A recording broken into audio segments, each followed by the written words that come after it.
Hello aspirants, मैं हूं Ayushi Tiwari. Welcome to the food science adda 24/7। तो आज हम बात करने वाले हैं ASRB नेट फूड टेक्नोलॉजी के बारे में।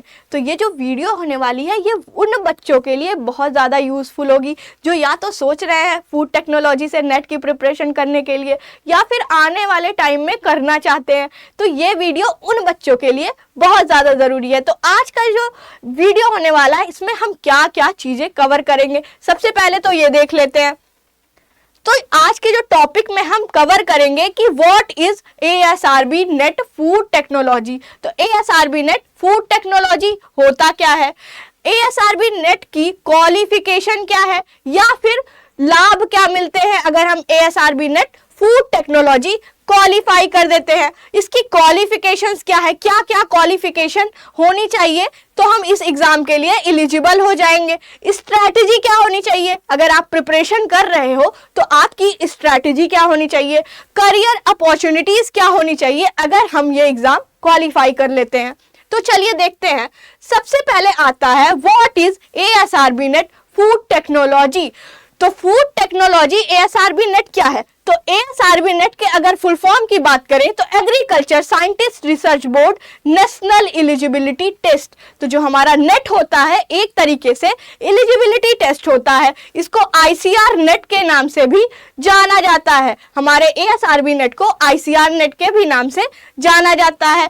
यह कैंडिडेट्स को एलिजिबल बना देता है। वो अगर AP बनना चाहते हैं, लेक्चरार बनना चाहते हैं, तो एक तरीके से अगर वो नेट क्वालिफाई कर लेते हैं तो ये सब बनने के लिए वो एलिजिबल हो जाते हैं। ASRB नेट अगर कोई कैंडिडेट्स अपनी एक्सपर्टीज करना चाहता है, जैसे कि वो फूड टेक्नोलॉजी फील्ड में एक्सपर्ट होना चाहता है, तो वो ASRB नेट दे सकता है। ठीक है, फिर देखते हैं हम benefits of qualifying ASRB net. तो जैसा कि मैंने बताया क्या होगा, उनको एलिजिबिलिटी मिल जाएगी AP बनने की और लेक्चरार बनने की एलिजिबिलिटी मिल जाती है एस्पिरेंट्स को। अगर जो भी बच्चा असिस्टेंट प्रोफेसर लेक्चरार बनना चाहता है उसके पास नेट होना बहुत जरूरी होता है। ठीक है, फिर बात आती है यहाँ पे, अगर आप ASRB नेट देते हो तो आपकी जो प्रोफाइल होगी वो भी बढ़िया हो जाएगी। और कुछ यूनिवर्सिटीज ऐसी होती हैं, जैसे हमारी BHU हो गई, अगर आप नेट क्वालिफाई हो तो डायरेक्ट आपको एडमिशन मिल जाएगा PhD में। अगर आप PhD करना चाहते हो तो आपको डायरेक्ट एडमिशन मिल जाएगा अगर आप नेट क्वालिफाई हो। वहीं अगर जो बच्चा रिसर्च फील्ड में जाना चाहता है, जो रिसर्च करना चाहता है, उसके लिए भी नेट बहुत जरूरी हो गया है। ठीक है, तो ये बेनिफिट्स हैं। तो अगर हम क्वालिफिकेशन की बात करें कि ASRB नेट की क्या क्या क्वालिफिकेशन है, तो जो हमारे मास्टर्स की डिग्री है वो मैंडेटरी होनी चाहिए आपके पास। आपके सब्जेक्ट में मास्टर्स होना चाहिए, मतलब आपके पास MSc में फूड साइंस या फूड टेक्नोलॉजी या फूड साइंस एंड टेक्नोलॉजी या फिर फूड प्रोसेसिंग टेक्नोलॉजी, ये सब्जेक्ट होने चाहिए अगर आप ASRB नेट की प्रिपरेशन करना चाहते हो तो।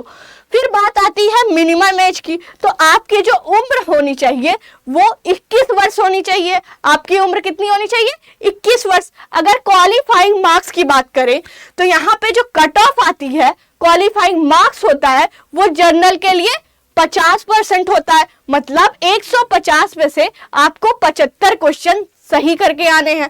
फिर अगर हम OBC और EWS की बात करते हैं तो 45% होना चाहिए, मतलब 67.5 क्वेश्चन आपको सही करके आने हैं। SC ST PWD इनकी बात करें तो 40% क्वेश्चन हमारे सही होने चाहिए। 60 मार्क्स आपको लाना रहेगा आउट ऑफ 150 क्वेश्चन। ठीक है, फिर अगर बात करें कि आपको क्या मिलेगा अगर आप नेट क्वालिफाई कर लोगे, तो आपको एक सर्टिफिकेट मिलेगा कि आप नेट क्वालिफाई हो। ठीक है, आपको एलिजिबिलिटी सर्टिफिकेट मिलेगा ASRB के द्वारा। ठीक है, और इसकी जो वैलिडिटी होती है वो लाइफ टाइम वैलिडिटी होती है। ऐसा नहीं है कि आपको सिर्फ 1 वर्ष तक मान्य रहेगा या 2 वर्ष तक, ये आपकी वैलिडिटी जो रहेगी वो लाइफ टाइम रहेगी। फिर अगर बात करें ASRB नेट करने के बाद क्या होगा, आपको हायर स्टडीज करने का अवसर मिलेगा, जैसे कि आप पीएचडी कर सकते हो, doctor in philosophy, doctor of philosophy, research fellowships या प्रोजेक्ट में जा सकते हो। फिर हायर एकेडमिक रोल्स में बहुत इंपॉर्टेंट रोल निभाता है हमारा नेट। फिर साइंटिस्ट के रोल में जा सकते हो, जैसे हमारे रिसर्च इंस्टीट्यूट हो गए, IARI हो गया। तो जितने भी हमारे रिसर्च इंस्टीट्यूट है उसमें साइंटिस्ट की जो पोजीशन निकलती है उसमें आपका नेट होना चाहिए। ठीक है, आपके पास नेट होना चाहिए और नेट क्वालिफाई करने के बाद आप ARS बन सकते हो। मतलब जो हमारा नेट होता है वो ARS का प्री होता है। अगर आप एग्रीकल्चर रिसर्च सर्विस में जाना चाहते हो तो आपको नेट क्वालिफाई करना होगा, क्योंकि ये एक तरीके से प्री होता है, ARS का प्री होता है। अगर आप नेट क्वालिफाई कर लोगे तभी आप मेंस का पेपर लिख पाओगे। यहां पे लिखा है फाउंडेशन ऑफ ARS एग्जाम, तो एक तरीके से ये फाउंडेशन होता है। फिर अगर स्ट्रैटेजी की बात करें कि आपको कौन कौन सी रणनीति अपनानी चाहिए एग्जाम की प्रिपरेशन करने के लिए, तो सबसे पहले तो आपको जो एग्जाम का पैटर्न होगा उसको क्या होगा, अच्छे से समझना होगा। एग्जाम के पैटर्न को अच्छे से समझना चाहिए कि एग्जाम का पैटर्न क्या है, कौन से टॉपिक से कितने क्वेश्चन पूछे जाते हैं, कहां से क्या पूछा जाएगा, या फिर कौन सा टॉपिक हमारा इंपॉर्टेंट है।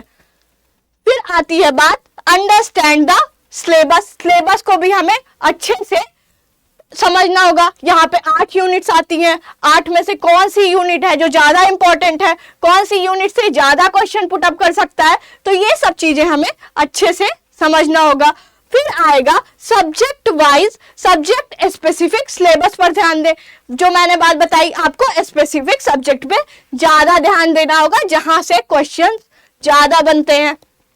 फिर आता है इंपॉर्टेंट बुक और रिसोर्स। तो कोई भी एग्जाम, अगर आप किसी भी एग्जाम की प्रिपरेशन कर रहे हो तो जो बुक और रिसोर्स होते हैं वो बहुत इंपॉर्टेंट रोल निभाते हैं। या तो बुक या रिसोर्स या फिर आपकी प्रैक्टिस।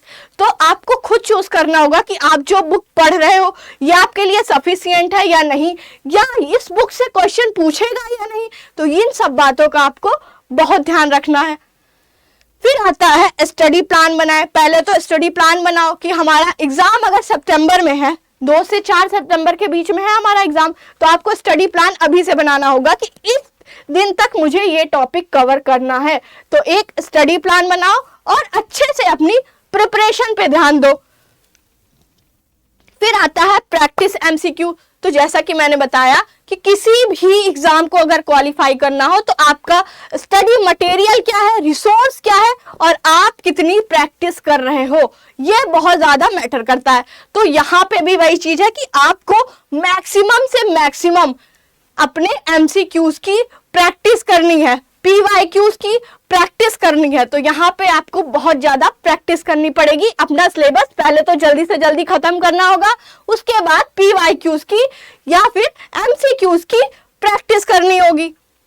फिर आता है डिस्क्रिप्टिव आंसर, मतलब आंसर को लिख लिख के भी प्रैक्टिस करो कि अगर आप नेट क्वालिफाई कर गए तो आपको फिर लिखना भी पड़ेगा। ARS का प्री निकल जाएगा भाई, तो रिटन एग्जाम होगा ARS के लिए, तो डिस्क्रिप्टिव आंसर की प्रैक्टिस करो लिख लिख के।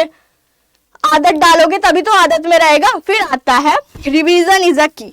तो कोई भी अगर आप एग्जाम देना चाहते हो तो उसमें रिवीजन भी बहुत जरूरी होता है, क्योंकि आप पढ़ कितना रहे हो वो मैटर नहीं कर रहा, आप पढ़ के रिवीजन कितना कर रहे हो वो बहुत ज्यादा इंपॉर्टेंट रोल प्ले करता है किसी भी एग्जाम को अगर आपको क्वालिफाई करना हो। फिर आता है career opportunities after qualifying ASRB net. अगर आप ASRB नेट क्वालिफाई कर लेते हो तो क्या क्या करियर अपॉर्चुनिटीज आपके पास होंगी। सबसे पहले आता है कौन कौन से सेक्टर्स में कौन कौन से रोल मिल सकते हैं। अगर हम एकेडमिक्स की बात करें तो आप AP बन सकते हो, लेक्चरर बन सकते हो। अगर रिसर्च की बात करें तो JRF SRF साइंटिस्ट बन सकते हो। अगर आपका ARS निकल गया तो आपको कहीं भी रिसर्च इंस्टीट्यूट में JRF की पोस्ट आती है, SRF की पोस्ट आती है, तो वहां पे नेट जो होता है वो मैंडेटरी रहता है किसी किसी पोस्ट के लिए। फिर आता है PhD। तो मैंने जैसा कि बताया कि PhD आजकल बहुत सारी यूनिवर्सिटीज ऐसी हैं वो नेट के थ्रू आपका पीएचडी में एडमिशन ले लेती हैं। तो इसी वजह से पीएचडी करने में भी बहुत इंपॉर्टेंट रोल निभाता है। फिर आता है गवर्नमेंट सेक्टर। तो गवर्नमेंट सेक्टर में आप फूड ऑफिसर, जैसे एफएसएसएआई में वैकेंसी निकलती है और फूड एनालिस्ट की निकलती है, तो वहां पे जा सकते हो। फिर है private sector, research and development में जा सकते हो, क्वालिटी एश्योरेंस में जा सकते हो, फूड टेक्नोलॉजिस्ट बन सकते हो, रेगुलेटरी ऑफिसर बन सकते हो। तो बहुत सारी अपॉर्चुनिटीज हमारे प्राइवेट सेक्टर में भी है। अगर हम बात करें कि आप अब्रॉड जाना चाहते हो, किसी को हायर स्टडीज करनी है और वो बाहर जाके पढ़ना चाहता है, तो वो एमएस कर सकता है, पीएचडी कर सकता है, पोस्ट डॉक कर सकता है और रिसर्च असिस्टेंट बन सकता है अब्रॉड जाके।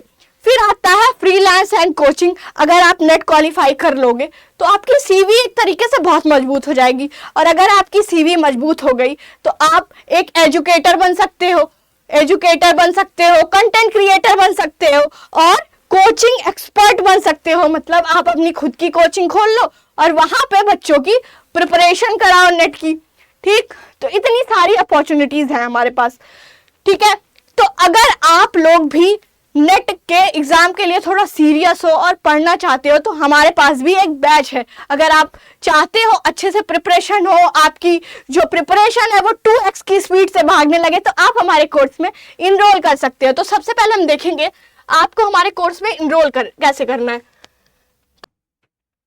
तो सबसे पहले आपको जाना है अड्डा 24/7 के ऑनलाइन एप्लीकेशन पे।